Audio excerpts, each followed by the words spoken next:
Good evening, everyone, and welcome to episode 183. We're pushing towards 200 episodes. Happy Thursday night to you. A world in chaos and turmoil. Maybe unprecedented what is going on with legal investigations with our last president, with our current president, but we are here. We're here in a safe area. Very excited always when I can bring you someone who talks about the spiritual. We need it all the time, and we know it. Keep your vibration high, like I always say. But tonight, we have someone who's going to talk about the Akashic records. But Mary Madeiras is so interesting, and I've been hearing about her for a very long time. So we know some of the same people. We've even worked with some of the same clients as story analysts and writers, not together, but separately. And it's like these two circles constellating around, and now we sort of have a common space tonight, that Venn space. And we, I always know how the night is going to go in the green room before the show, where it's hard to stop talking, and now we have to go public. And so my goal becomes to take that private energy and do it public, to have a conversation, which is what I like to do. I don't consider myself an interviewer, but a collaborator. So that's what we're going to do tonight. So I have to tell you before I roll the opening that Mary is super accomplished, and she comes from two different worlds that have overlapped and belong together and could feed each other. And I think that the creative world, the world of the West Coast and New York City, could use more of this spiritual energy in it, quite frankly. So I took out of her bio anything that we are going to talk about tonight in the course of our conversation. But when you hear her bio, you're going to be absolutely stunned what she's accomplished. She's won numerous Emmys and has been in the world of television for a very, very long time. So I'm going to roll the opening. Thank you for coming, all of you. Bless you. So good to see you. And when I get back, I will read her bio and we will talk with Mary.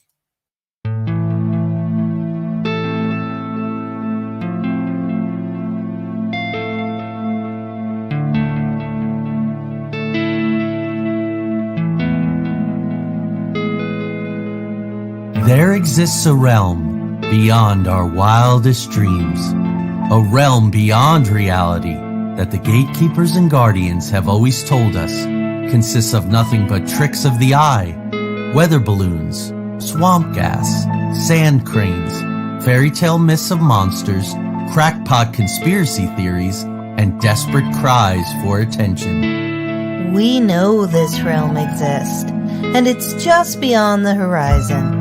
The preset path, the well-worn walkways where the cynics want us to stay. Instead, give this a listen. Put on your headphones, adjust your volume, close your eyes, and fasten your mental seatbelts, because the twilight-tinged turnoff from reality's alluring highway is looming just ahead. We're about to leave the plane of the easily explained, couldn't possibly be's, and the no way I just saw what I saw's, for the spaces and places where everything is possible, and if you stay long enough, even probable. We're about to take a journey into the outer realms.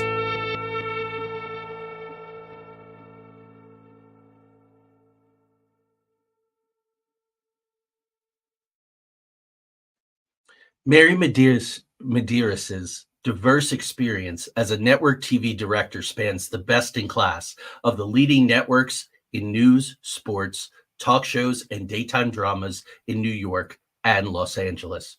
Throughout her career, Mary has been responsible for nearly $500 million of best-in-class broadcasting and advertising budgets.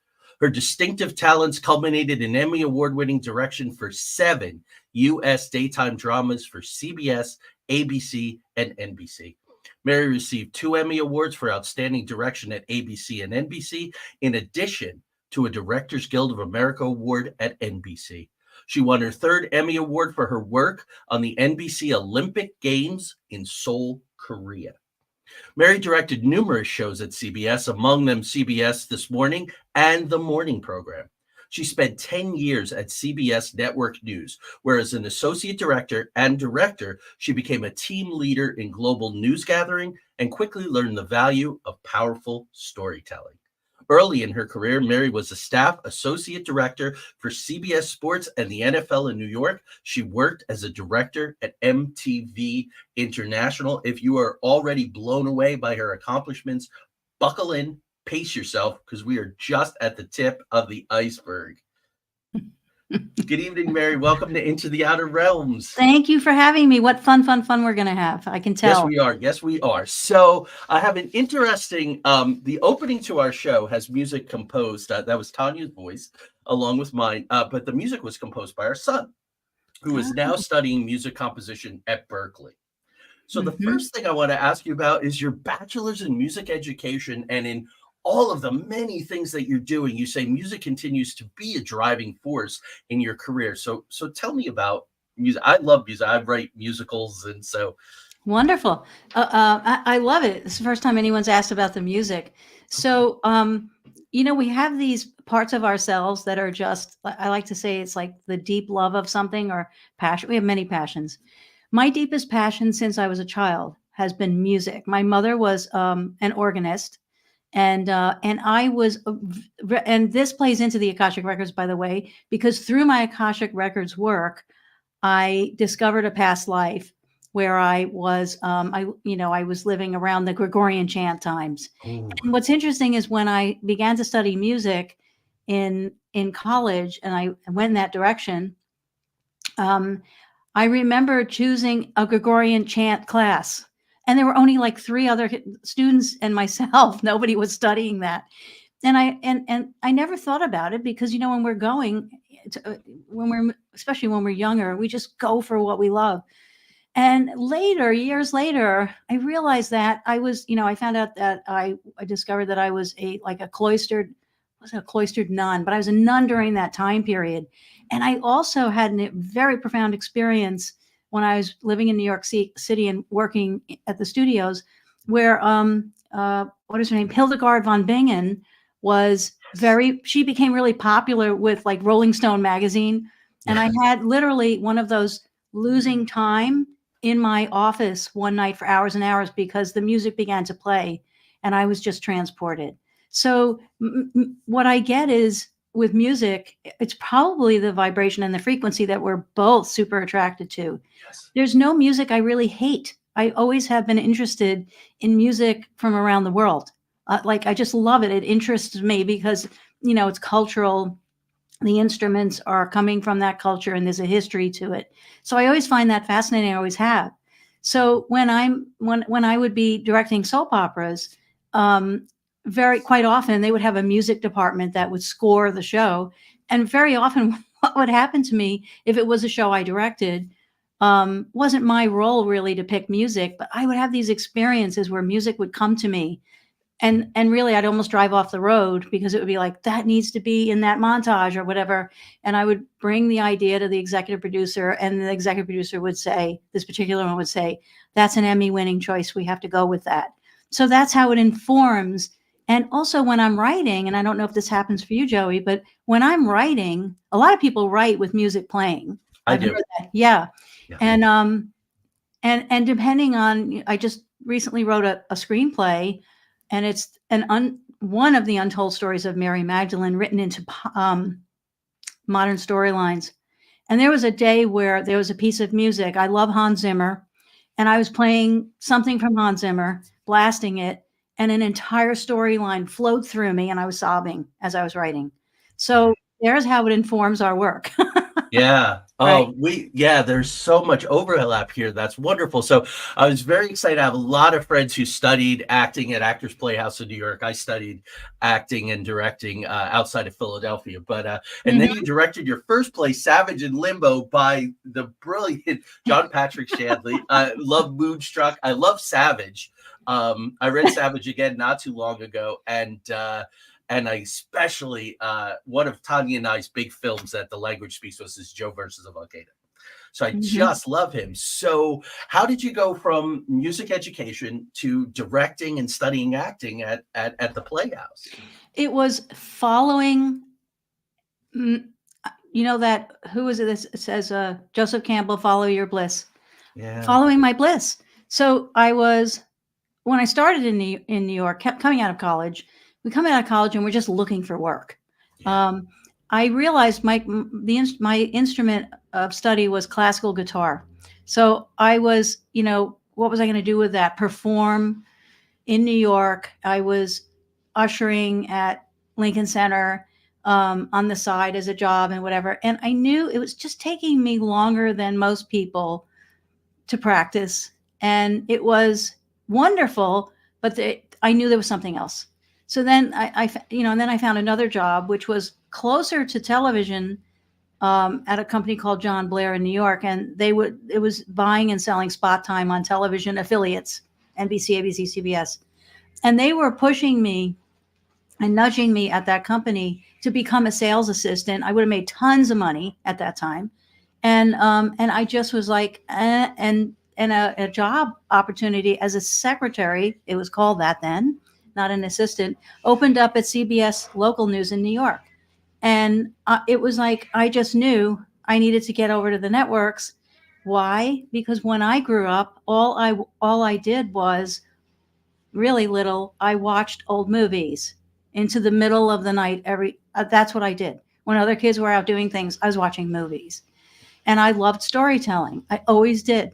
So I love storytelling. I love music. So here I am going into marketing or whatever. And I was just like, nope. And so I took the secretarial job. It was a fork. And I went, yep, that's it. It's a way in. And everyone thought I was crazy. My family was like, you're insane. And so, and even then it was news. It wasn't really, I always wanted to be with drama or comedy, but I wanted to be with fictional storytelling.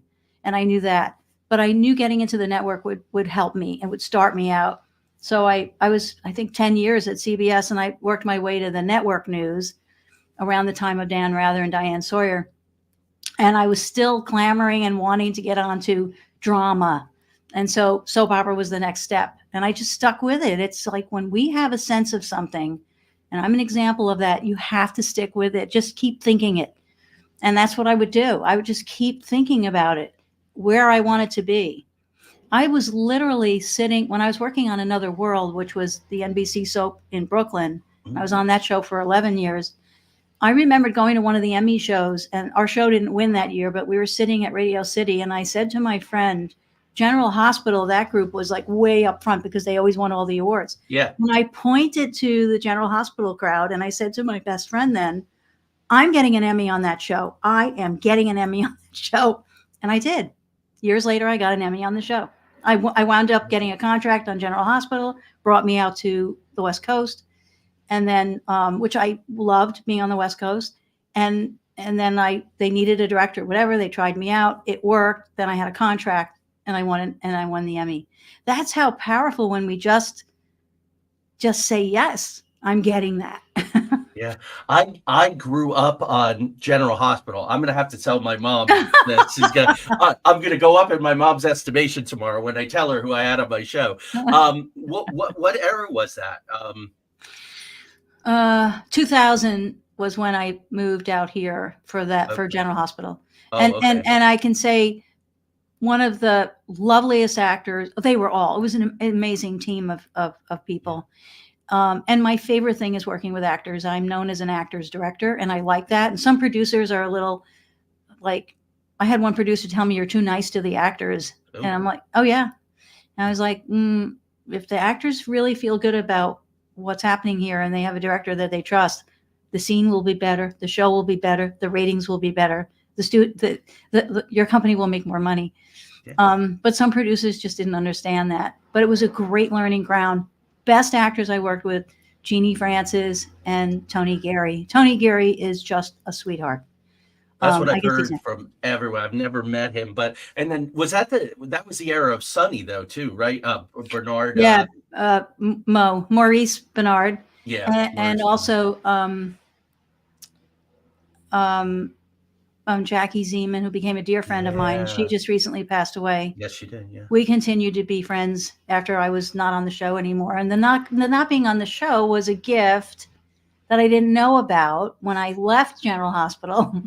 I didn't understand things that were happening. It was just simply a contract. My contract didn't get renewed because of a changeover and things that happen on shows. but it was, my world was rocked. And I was like, what? And then that's when it's like on a platter. I was led to the Akashic records. Yeah. Oh, this is absolutely terrific. I don't usually do this, but you were talking about playing classical guitar. My mentor in the world of theater in New Jersey and New York was a man named Jerry Cullity. Did you happen to know Jerry? No, Okay. I did All not. right. You probably were constellating just really near each other in New Mhm. York City. But he passed away in 2005 at 56 years old. Oh And I just gosh, turned that's so 55 on young. Saturday. Yeah, he was a tough Irish director, hung out with people like Tommy Lee Jones and people like that. They were all Mhm, drinking buddies. And mhm. we had a doctor that was heavily involved with our theater company. I had moved back to the East Coast to start my own theater company. He Right. kind of kicked me out after 10 years. He said, Joe, you could ride my coattails or go do your own thing. And I said, well, I'll go do my own thing, right? I'll go do the scary thing. But he ran around trying to get a show open Tech Week. And one of our doctor friends said, you don't look right. You have to go to the hospital. He said, hospital, whatever. Da, da, da. They opened him up. His heart had like basically ripped open the day before, Oh and he my God. died on the table. Yeah, just a tough old Irish guy that taught me about theater and Peter Brook and Clerman and we could Oh, talk for Harold hours. Clurman, I've got his book. Yeah, on directing. Yeah, yes, I Yes, love it. I love it. I love it So too. Oh, and yeah, and I oh go ahead. one last General Hospital thing Okay, cool. for your mom. Yeah. The Quartermains, those actors Yes. that play the Quartermains, best, best, best, best, best. And when the show, it was after I left, they kind of dissolved the Quartermains, and it was just I think the show changed. But they were Yeah. the life of that show, and what a group of actors! What an amazing group of actors! I learned so much. John Engel, Stu Damon. I think they've passed now. And Anna, Yes. and the infamous Anna Lee. I was blessed to work with her, who Oh, goes back neat. to the 1940s movies and was Yeah. married to all those different directors back Yeah. then. Yeah. Oh, that's wonderful. Yeah, Edward and Alan and the whole crew. Leslie. Yeah, you Oh, mentioned Stuart Leslie. Oh, Damon. she was Yeah. yeah. I had the Yeah. most fun with them. They were just amazing to work with. Yeah. Yeah. When I got out of school, I wanted to be on the soap opera so bad, and it wasn't my path. I went and did other things. Um, I have your website up, folks. You'll see the website here. And for our radio audience who obviously can't see it, broadcasting 3 weeks from now on ERT Radio, I will put it. Well, the chat room isn't going to help you either. So write this down, and we'll say it several times during the show. Spirit Therapy by Mary, all together, all lowercase.com. So there you go. So you're doing all of this stuff. When does the metaphysical interest first come in? So the metaphysical interest was always there. Okay. Now, always. And I went often people say, did you have a defining moment, this spiritual yes and no. We're so often we're given these signs about why we're here. And I do believe that our souls, which is the crux of the records, that our souls choose a journey in each lifetime. If I didn't believe in that, I wouldn't be working with the Akashic Records, because that is the central theme of the Akashic Records. And so when I was little, I grew up in a Catholic family. I'll put it that way. Okay. And I remember being very little and being in church, and I loved church. I just loved it. I loved the Latin mass. They were just about to change over, away from Latin. I remember feeling really good and didn't think twice about it. I was really little, but I felt the presence and the music in there, and organ music and choir music. I felt something. I knew that there was something that we grew up calling it God. Now we have all sorts of names, and that's fine. But there's this, at the center of everything is this creative force that has made this amazing planet happen, and all of us. And I believe that. So that is central. So all through my life, I had that. And then I played out, I guess, the parts that we were just talking about. I always felt like, not so much maybe consciously, I didn't go around going, something's missing. But it was interesting how certain things, they tied themselves up, I'll put it that way, naturally. And so I was left with after leaving soaps, after like those 7 soap operas, I was kind of like, what do I do? And during that time, I guess during my time working on soaps, it was the 80s into the 90s, I was having abduction experience. What I now know, well, I did too, abduction experiences, and not understand. And I really had no one to speak to about it, not my family, and not people I worked with at the studios. They were that, so that spiritual, like the metaphysical attraction, I was always attracted to that. Anything with spirits, people on the other side communicating, psychics. I used to go to psychics all the time. I still do. I really have a lot of respect for people who can channel. So I was always doing that, but it was more like over there on the side, right? Mm-hmm. So then I was reinventing, or actually more channeling, looking for how I could channel what I creatively knew how to do, which was directing, and not even writing yet. I thought I couldn't write. So I kept looking for directing work. Soap operas were going off the air, Right. like lightning speed. There were 15 when I started on the air. There were 4 when I left. And right now there's 4 left.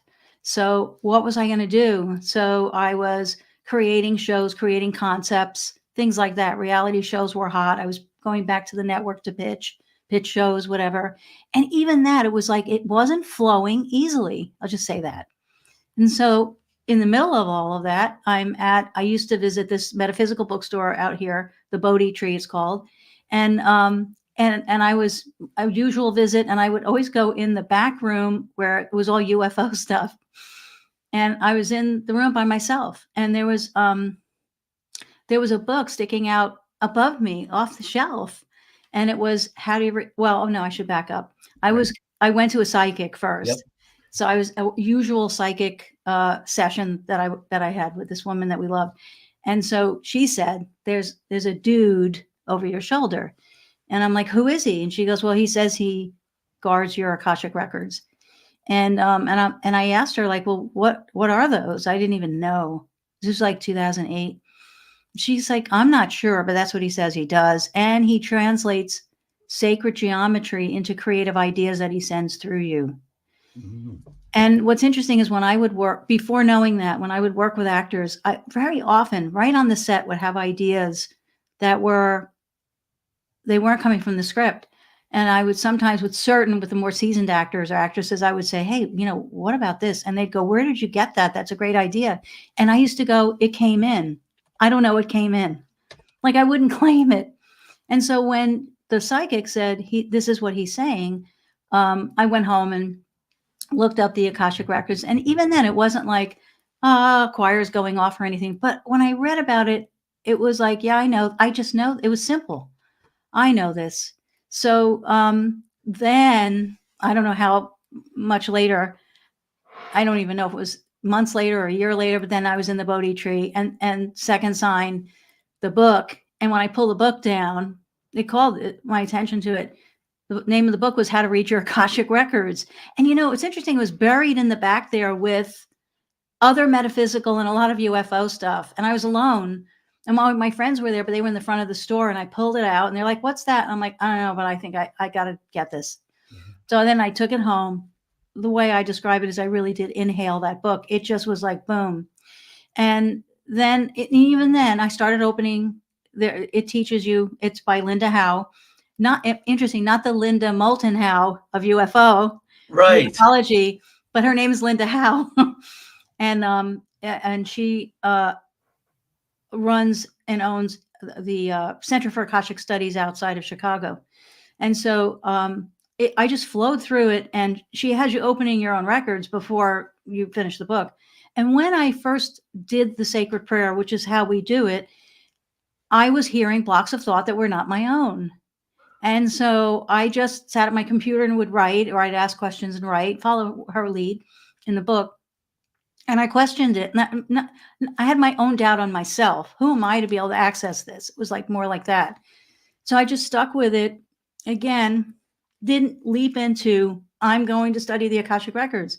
And then the third thing that happened was one of my dearest friends back in New York on my birthday, she gave me a birthday card. I opened it up and there was enough cash in there to start studying with Linda Howe at the Center for Akashic Studies. Nice. So, I mean, that was, by then I was like, and I remember her saying, Mary, there's something you have here and I want to support this. It's, time to pay attention to it, so to speak. And as soon as I began to study, oh my gosh, just doors open, meaning for me, it is to this moment a resource for life, which is what I now share with people. It is such a resource for us because what it does is, and I don't know if everybody knows what they are. If not, then I guess we have to describe what the Akashic Records are. Yeah, you really should. Yeah.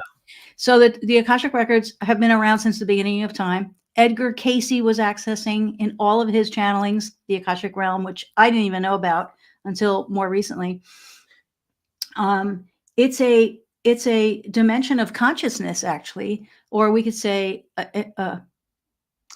it's a dimension of consciousness. It's a quantum space, a divine space that contains the spiritual imprint of every soul's journey, lifetime after lifetime.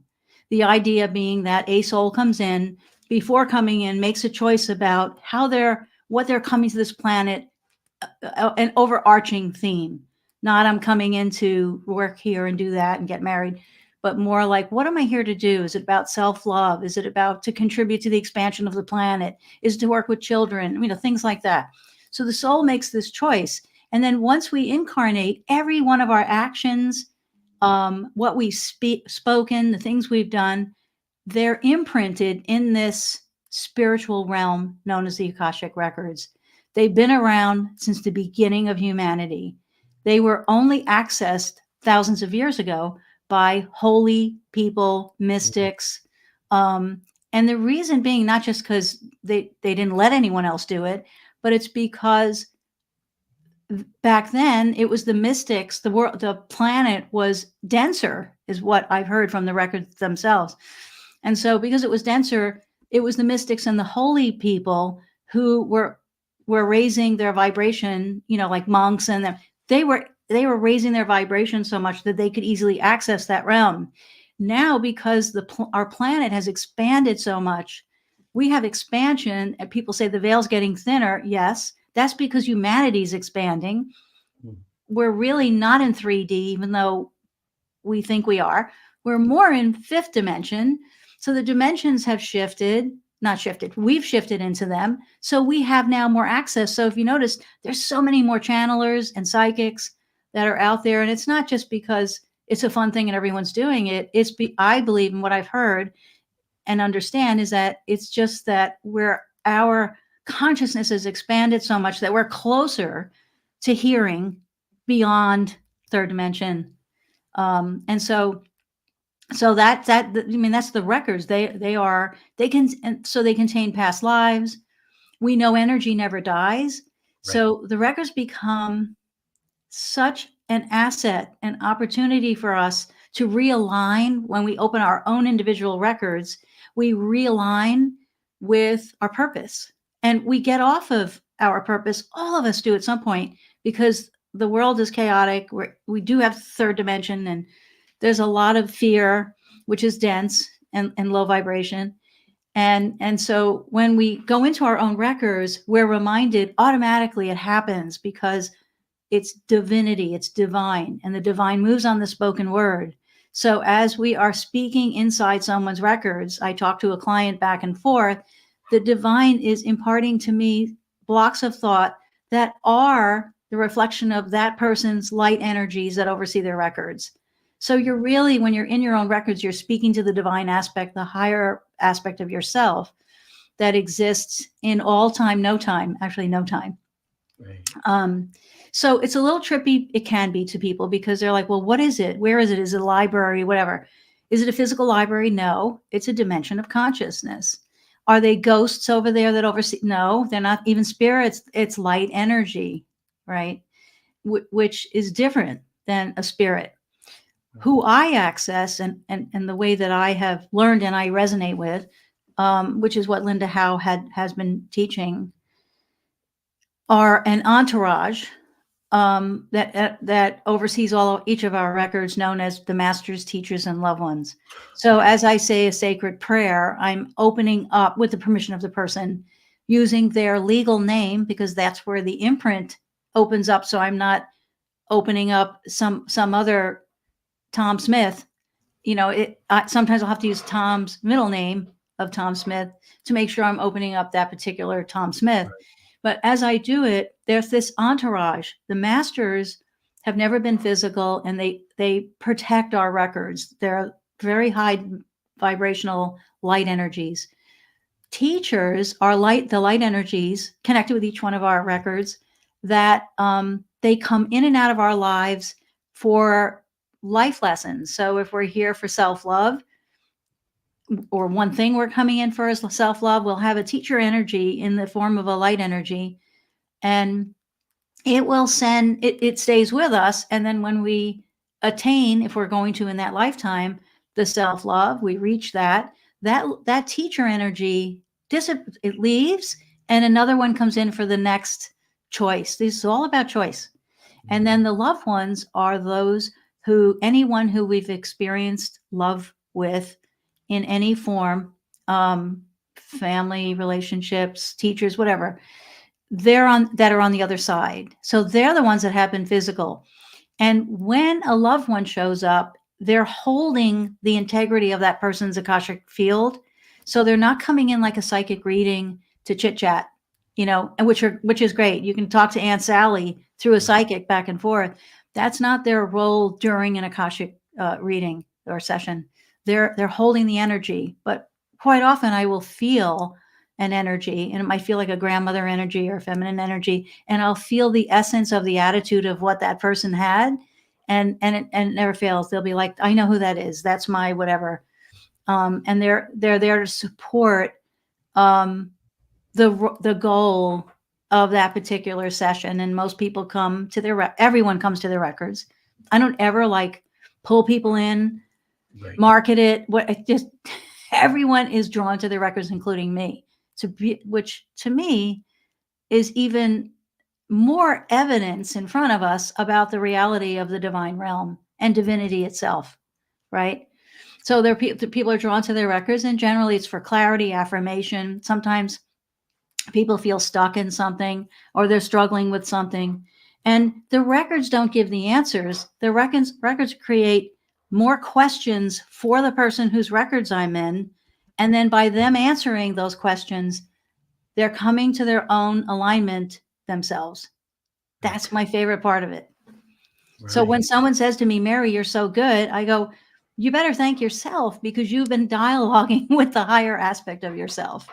Right. Yeah. So that's the whole sort of explanation of how it works, what it is and how it works.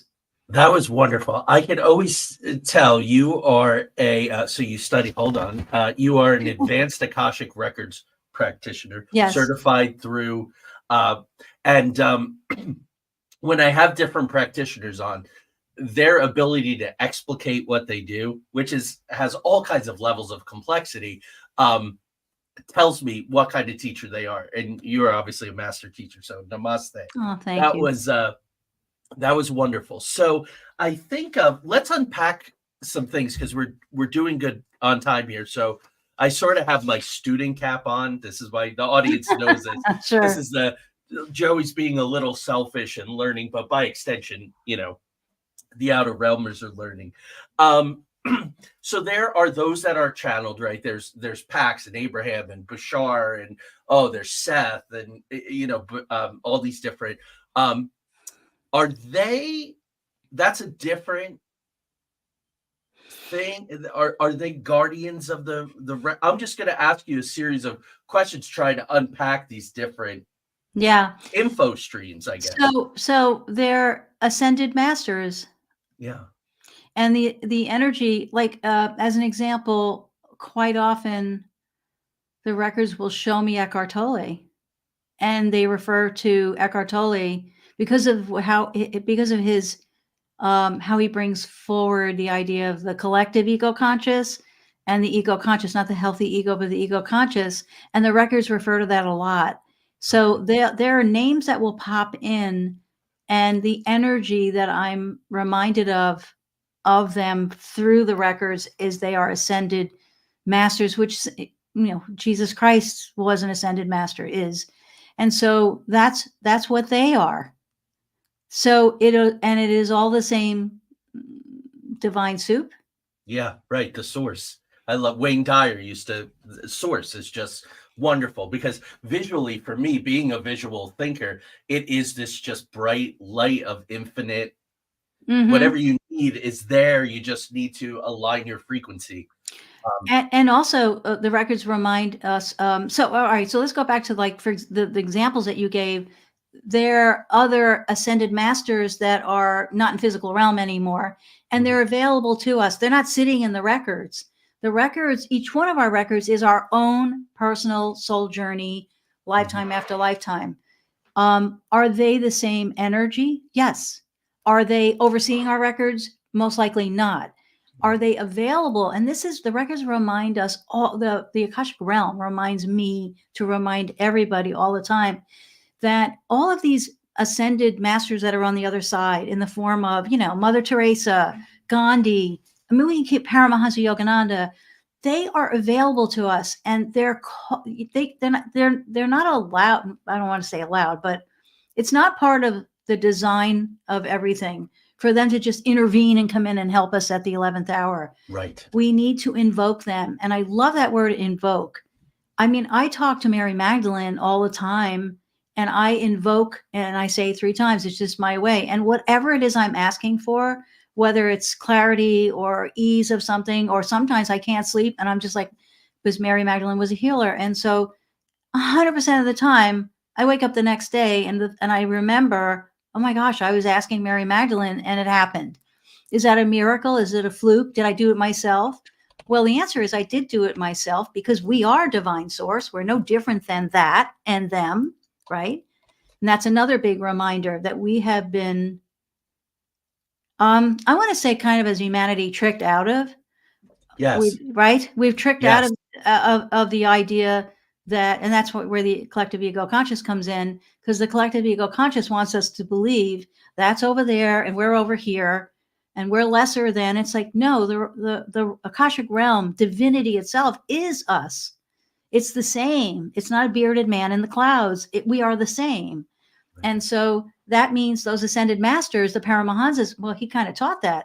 He taught Christ consciousness, and Christ consciousness is about the same. Are we the same as Jesus Christ? Most people will not like me saying this. Yes. Yeah. Yeah. I mean, I have Buddha here behind me. Our youngest child, Joe, who's also a very skilled psychic. She was maybe 3 years old, and I had a picture of Buddha on the wall, and she said, "Who's that, Daddy?" And I said, "That's Buddha." And she said, "I'm Buddha." And yeah, Oh, yeah, you see? are. There you Yeah, are. that's right. That's right. Yeah. That's beautiful. Yeah. Yeah. Tanya connects with Ram Dass's teacher a lot, Neem Karoli Baba. Mm-hmm. He's her go-to and a lot of guidance and communication there.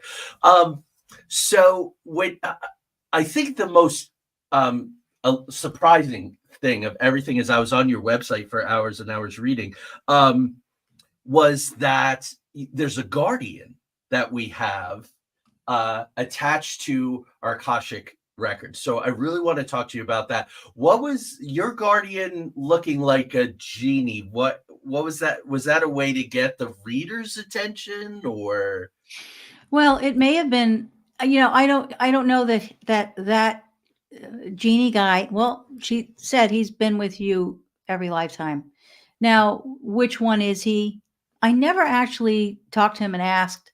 The Oh, guardian, yeah, the guardians of the records are the masters, and I don't believe he's the master. The masters, I just never got a sense he's a master, but he may be working to, it's holding the integrity of the records. So in other words, nothing can mar or interfere. Nothing can interfere in our Akashic realm. Nothing. mm, I also believe nothing can interfere with divine or the light. And I believe that the light always wins, so to speak. We have to kind of wait it out. And there's a lot we have to go through, right? That we're going through now. yeah, So my dude is probably part of that entourage, I see. Okay. right? And so I have a sense that his role is more related to the imagination part of what my role with working in the records is. And I'll address that because there was one time, because my work in my studying the records was about me opening my records over and over to go back and heal my own wounds in the records, because I don't want to be a practitioner and somebody comes up with people come up with all sorts of things that have happened to them or that they're doing. And if I'm not healed, I'm not going to be of service. So it was opening records and opening records and imagination. So there was one day where I was, again, still wondering, like, am I really? Because when you're accessing that, it's like very humbling. So I was asking in my own records, that my words were, is this my imagination or is this for real? And I thought I was going to hear it's real. And I heard, Mary, of course it's your imagination, because that's the greatest aspect of you that we can come through to help people access their own light through the imagination. And then they speak about how the imagination is a portal. It just opens up. Nothing can, right? You know this. I know you know this. So, so the genie guy works with me in my imagination. Mm-hmm. And, she happened to see him as a genie. Do I feel a genie or I didn't, but it doesn't matter. That doesn't matter because it's energy. But I've always known that there's something that feeds me. It's like something is feeding me when I'm writing, when I'm listening to music. I see things when I'm hearing music that I just like, and I have to write them down. Sometimes they don't even make sense. So, so that genie person is part of that entourage, and that entourage of light energies, they're protecting the sanctity of our Akashic records. Nothing can get in that is not of the divine. And that's really their role. And so we're accessing them when we're opening our records with this prayer. And the permission, of course. It's always permission. You can't just go around willy-nilly opening people's records. Right. But you can open the records of places. I was shown to go to sacred spaces and places on the planet and open the records as a second book, which I'm not there yet. I know, right? I might need a little help doing that, getting around the world. And there's sacred. And what I was shown was that there are sacred places that we don't know we don't know yet. Okay. Haven't been discovered. And to literally go onto that land, that space, open up the Akashic records of that space, and then what will come through will be whatever that space wants to say to humanity, because it's all about resources. We have untapped resources on our planet in the form of plants, animals, spaces, places, so much. The records say there's so much you have not tapped into, not me, but humanity. Healing modalities that haven't been discovered yet, coming from plants. I've been shown that, not specifically what they are, but that it just, we have everything we need on this planet. Everything. Okay. We don't need anything else. So, so we can open, and we can open the records of pets. And the way that we do that is we're in the presence of the pet, whoever they are, animal, I should say. And when we're physically with that animal, to ask the permission of that animal, and they will move their body in a way that you'll know. I've done this. I had one dog just turn away, and I was like, oh, not opening the records, or they'll just lick you, or they'll kind of move in. And it's like, that's a yes. You can feel it. So that's pretty trippy. So you can open the records of places that have addresses, so houses, because they exist in the public arena. They exist already. So there's an imprint already of the space, the land, especially those sacred places. So yeah, I have a lot more to do. Wow. Yes, which is exciting. That's what keeps us going. So can you describe the experience of opening your records and engaging them with the first time? Was it visual? Was it textual? Was it audio? It's a good question. Some people, when they're working in the records, will literally hear. Like some psychics will literally hear. Some Yeah. will be shown photos, but images. I get blocks of thought, and they're not mine. Mm. And I know they're not mine. And I have exercised that already through the use of my imagination when I was directing, but didn't realize that was the same muscle, so to speak, the Yeah. imagination muscle. So that's why it was so easy. I didn't realize why it was so easy, but they were not my thoughts. So what happened in the beginning, sometimes I'll get tonal shifts inside my ear. I had one during our time here already Oh, in my right ear. Um, and sometimes, and I have my records open. So I'll just tell you that I'm in my records right now. So because my records and part of what we're doing here is about the work I'm here to do. So um, it's a different, my ego, part of the prayer, it's a sacred prayer that opens the records. And part of the prayer is it's inviting the masters, teachers, and loved ones, naming the person and by name. And then the other part of it that is so important is um, the words prevent me from all forms of self-centeredness and direct my attention to the work at hand. yes. And so what it feels like is my ego is it's like sitting in the corner of the room. It's just not here. So there's no judgment, there's no resistance. It's a very subtly different vibration, Yes. very subtle. So subtle that I would question it.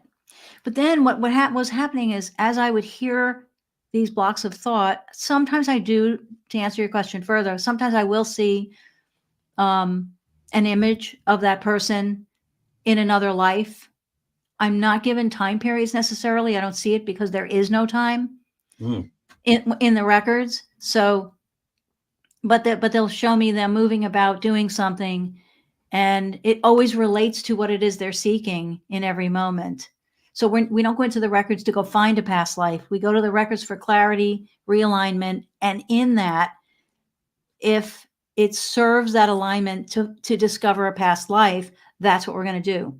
So when in the beginning, when I would open the records and go, that wasn't, and I write, I started sharing it first with my wife. That was a nice, safe place to do it.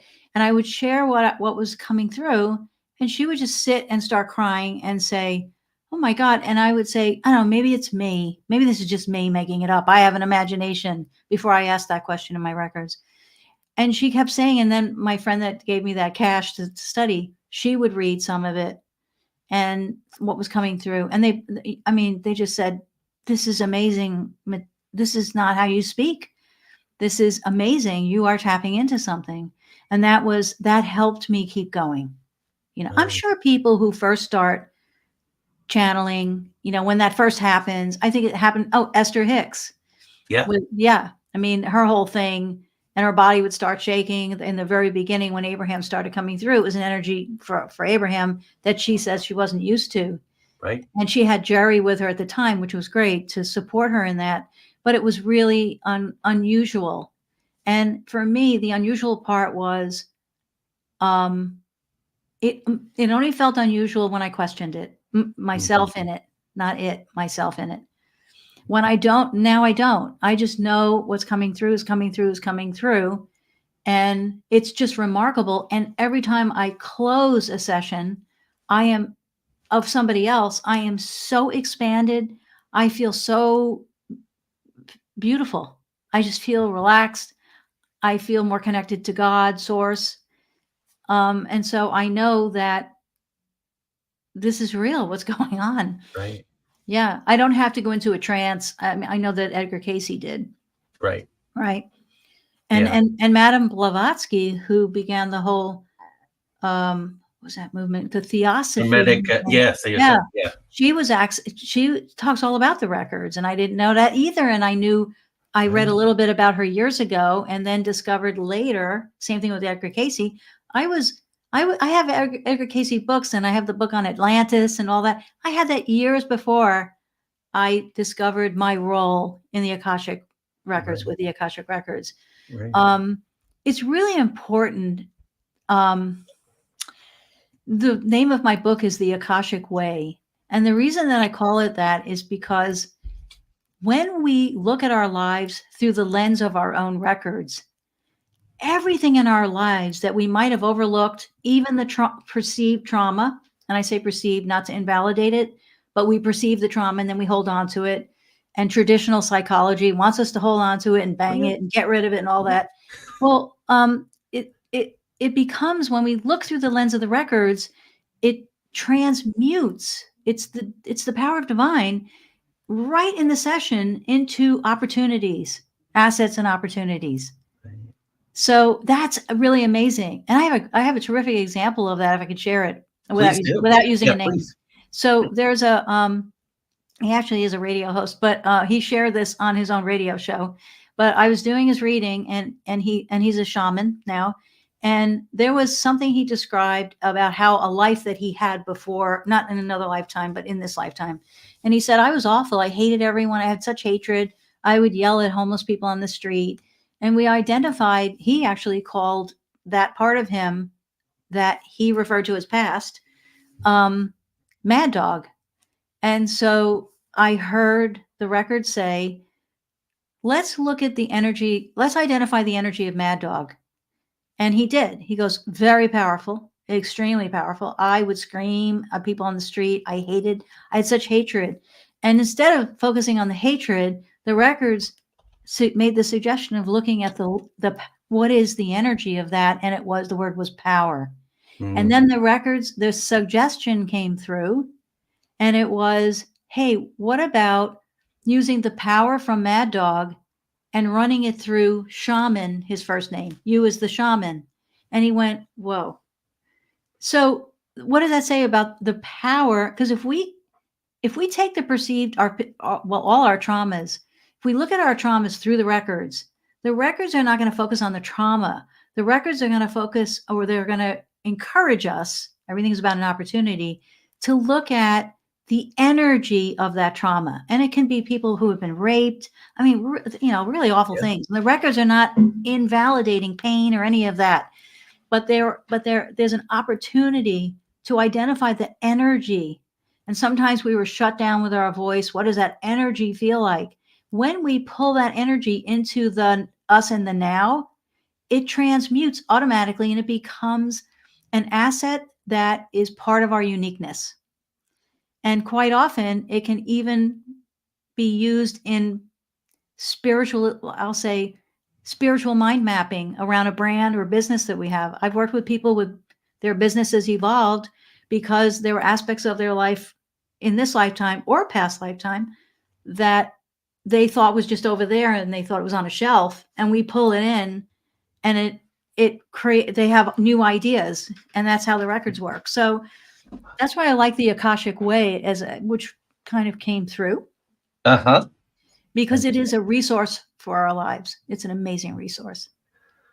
So I'm going to ask a question that sounds a little bit like journalist Stephen Volk fringeology, but it's not, although he had this whole journey towards, how I set out to disprove the paranormal and couldn't. So I guess it is that way. It's going to sound a little hard hitting, but I think it's a question that a lot of people will have, because this sounds like something everybody should do. So let's clear the way.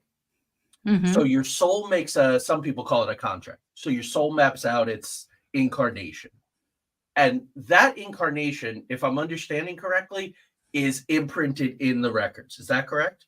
From start to finish? No, the incarnation. Okay. No, the incarnation is not. There is an intention of the soul and a choice that the soul makes before, my understanding, that the soul makes before coming in, right? Oh, okay. And so there's that. So it makes a choice. Now we have choices so if a soul chooses, I'm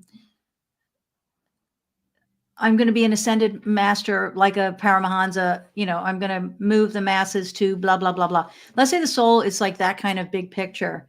Well, when that soul comes in, one thing is fixed. There are some things that are fixed and some that are not. Okay. What becomes fixed is that giant choice, the bigger, I like to say, overarching choice. That is kind of fixed, because in our lives, if we veer away from that, we have things that happen that we're not happy about. Things happen. We get sick. You can name a whole list of things. It just means we're not in alignment. What does alignment mean? Being in alignment with our soul's chosen purpose. Now, in our lifetime, we can choose to realign. Things get a lot easier when we do. Yes. It's important to know it's our choice to begin with. It's not some imprinted thing, and it has to happen. Maybe it doesn't happen. You'll probably come back, and the soul will search, probably, most likely, for the completion of that, right? Until the next choice happens. So we always have choice. Choice is huge in divine.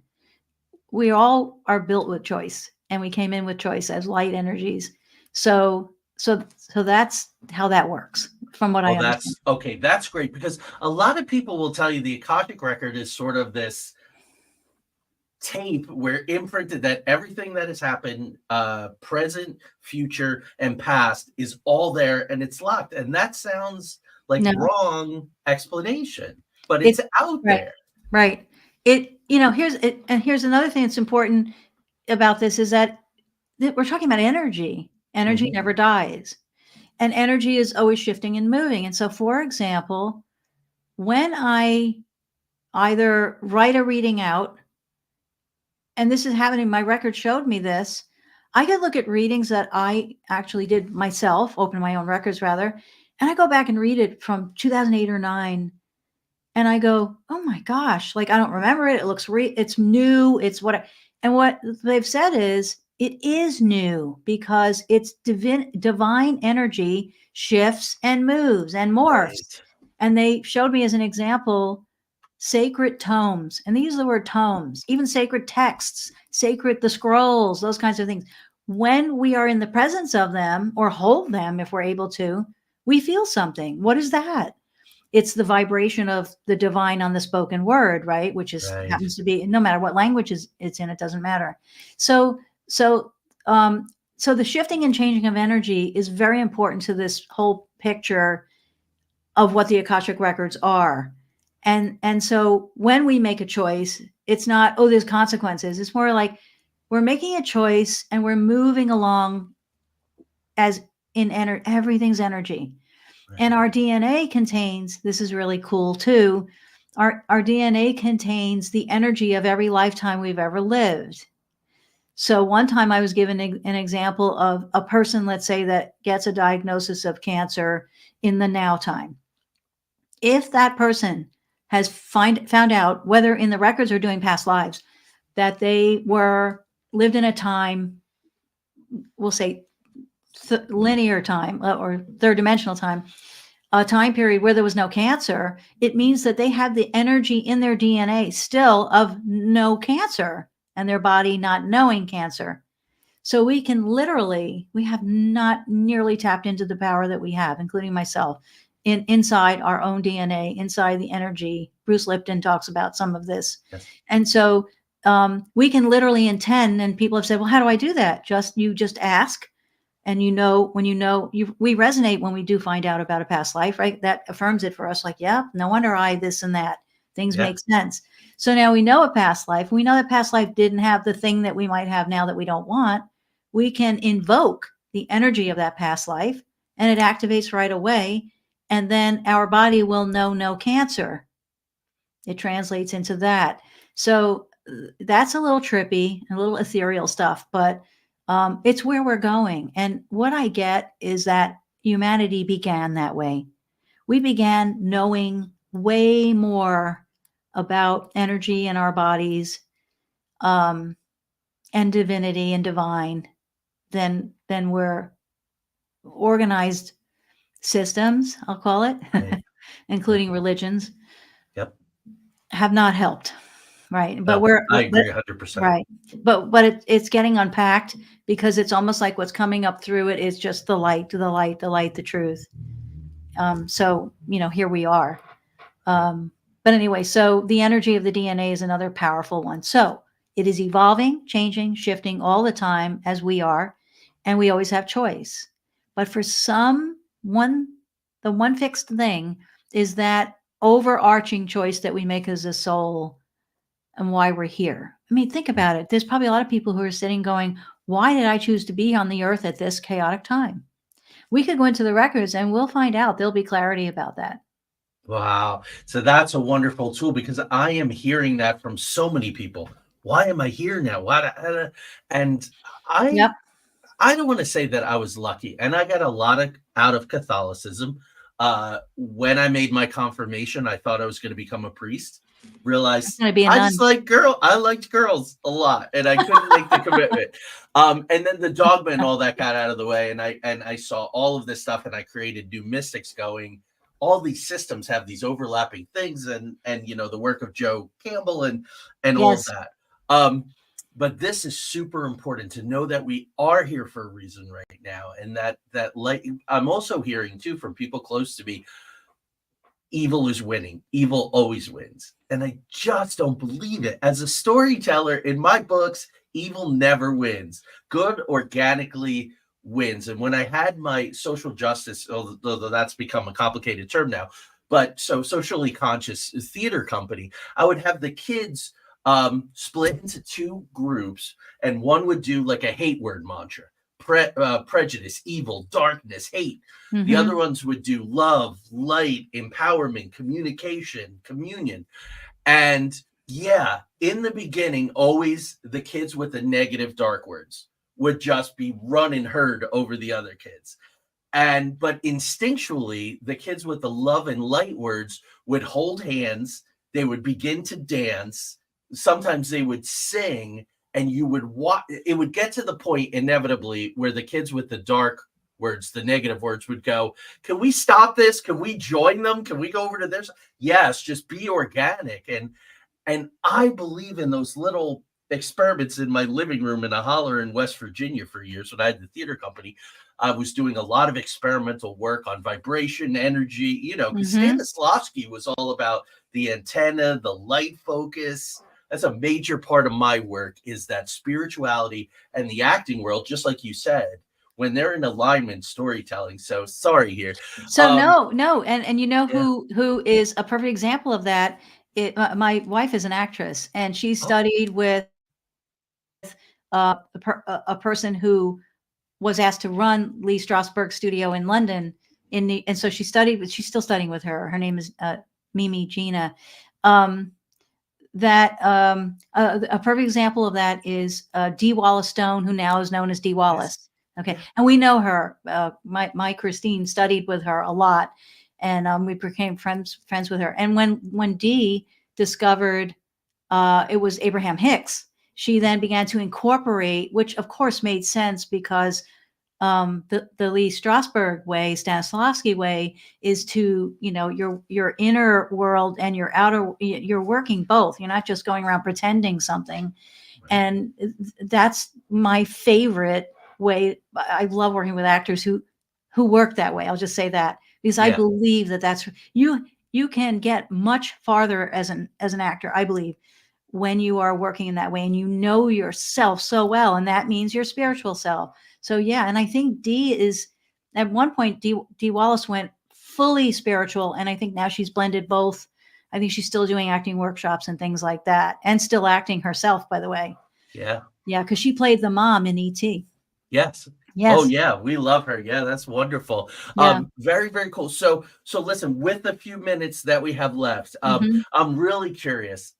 So like abbreviated and to be continued when your book comes out, I would love to have you come back. But when did you said when you were directing, you were like, I can't write, like that's not so when did the writing come in? Because you're writing TV series and you're writing screenplays and you're a story analyst like myself, which I kind of think is if it's done right, it's a sacred calling. Story analyst, helping other writers manifest their story best they can. When did the writing come in? Well, so I was taking Robert McKee screenwriting classes in New York and LA while I was directing to be a better director. And then my records in one of my own, having my records open when I was studying the records before I became a practitioner, they showed me, they said, Mary, we show you writing. And I said, writing back to that realm, no, I'm not, I'm a director. So I disagreed with my Akashic records. And it was this it's such a loving energy, of course. And it was, well, your records show you writing. So I kind of walked around with that. And then there was a moment where I just surrendered. It was no resistance. I just went, whatever. I love story. I know story. And then I remembered that not even then. Once I surrendered, I got an offer to write a screenplay and be paid to write a screenplay. And at that moment, it was something I cared about, the story. And so based on a book. And so I sat going, oh my gosh, I don't know how to do this. And then I remembered studying so much. I took 4 of those workshops with Robert McKee, he's like the guru of screenwriting. Absolutely. And I realized I had it all already. So my records were, I don't mean to say right, like they're wrong, but there it was. So once I went, oh my gosh. And then my records also said, open your records while you're writing. And I started doing that. I would have my records open while I was writing. And they said, Mary, it will be so easy that you will not believe it. I was afraid of dialogue. Oh my gosh, I don't know how to write dialogue. It just started coming through like this. And I went, oh my gosh, it is easy. And again, my records, if I wasn't working in my own records, I don't know if I'd be where I am at this moment, feeling comfortable with writing. So that's how it happened. That's wonderful. And thank you. You put such an affirmation. I'm a director, a writer, and an actor. And when I teach actors, I teach them directing and writing. And writers, I teach acting and directing. And you were talking about being an actor's director. I teach master classes for different film companies for their directing students to learn how to work with actors because they have no idea. It's not like they don't want to. They need to learn the language. They need to understand where the things come from, how to nurture. So this has been affirming on so many levels. I'm going to add one thing to what you said. Yeah, is that when I was an assistant director first on Another World in New York, and I told the executive producer, to this day, I'm so grateful to him. I said, I want to begin directing. Can I direct some scenes to begin? He said, you're not touching one of my shows until you go study acting. Oh, I love it. I love it. I wanted to say that. So I was in New York and I studied at with Lee Cohen, and he came from, I forget what group he was from, through NYU. And I remembered like going, I don't want to, I'm really on the other side of the camera. Oh my God. Literally like having to do showcases and having diarrhea before having to do. I mean, it was just like scared the crap out of me. But I remembered, and I got Harold Clurman's book. I did all that Fellini I was following. And once I got on stage, and it was one of the memorable scenes was another Patrick Shanley, what's his name? It was another one of his, and I forget, if you name them, you would name the one I was, and it was a comedy scene, several scenes. And I remember the moment where I heard, and there were people from the soap opera who came to that. Yeah. And I was so scared. And I remember hearing laughter at something I was doing. And in that split moment, I thought, oh, this is what it's about. This is really cool. I never got like, that's what I want to be, but it opened up my world because, or the world of the actor, because of the process I had to go through to get there. And working with a director who was the guy running the classes, whatever. And something clicked and I got it. So anyone who wants to direct should study acting. Absolutely. And that was a gift that executive producer gave me. Yeah. That's wonderful. So we are out of time. I hope we can call this to be continued. I love that your book is going to be called The Akashic Way because it really makes me think of the Tao, the non-resistance. Oh, You're yes. in the stream and you can try to paddle against the flow or, you let that stream direct you through. It's a wonderful image. Yeah. So I am selfishly excited to read your book. I can't wait. Thank you. I appreciate that. And I Um, just, I love you. I love what you do. And I Thank love you. your background, this Oh, combo of thank you. This everything. is this is So my brain exciting. in 3D. It's my brain in 3D. I need an expression of if you could see my room, it is just the walls are covered with my life. I I love guess that. an expression of my own records. Um, Hmm. to get a reading, to follow your career, let's talk, social media, website, all of that kind of stuff. Let the audience know. Okay. So Best way to get in touch with you. okay. So the website again is spirittherapybymary.com. Right. And there's you can contact me through the website or my email reach out to me. I answer everybody is a divine realm at gmail.com. Oh, So it's the okay, great. letter A, divine realm at gmail.com. Those are the two Okay. ways. At gmail.com. Hmm. Putting that up there. Okay, so I want to give you the last word from your experience and what you're getting from the records and all. This is a dangerous, chaotic time of shift. What so many people are despairing, they're losing their faith. Um, Give them some words of hope and wisdom to take us out. We're all light. We always were. We always will be. And the light, I promise, the light is what always wins. Anything that's away from the light, which Eckhart Tolle refers to, when we move away from knowing that we are light, that's where we get that collective ego conscious. And it's like an empty balloon, a balloon filled with air. It's not real. If you pop it, there's nothing there. So you notice. The records show us constantly and say to me constantly, we are okay. And we have to keep believing we are. And just everybody turn in and remind yourself that you're light, you are good, goodness abounds. It always does. And it wins. And it doesn't feel like it sometimes, but maybe it's a trickery that it's not even real. Mm, That's what I think.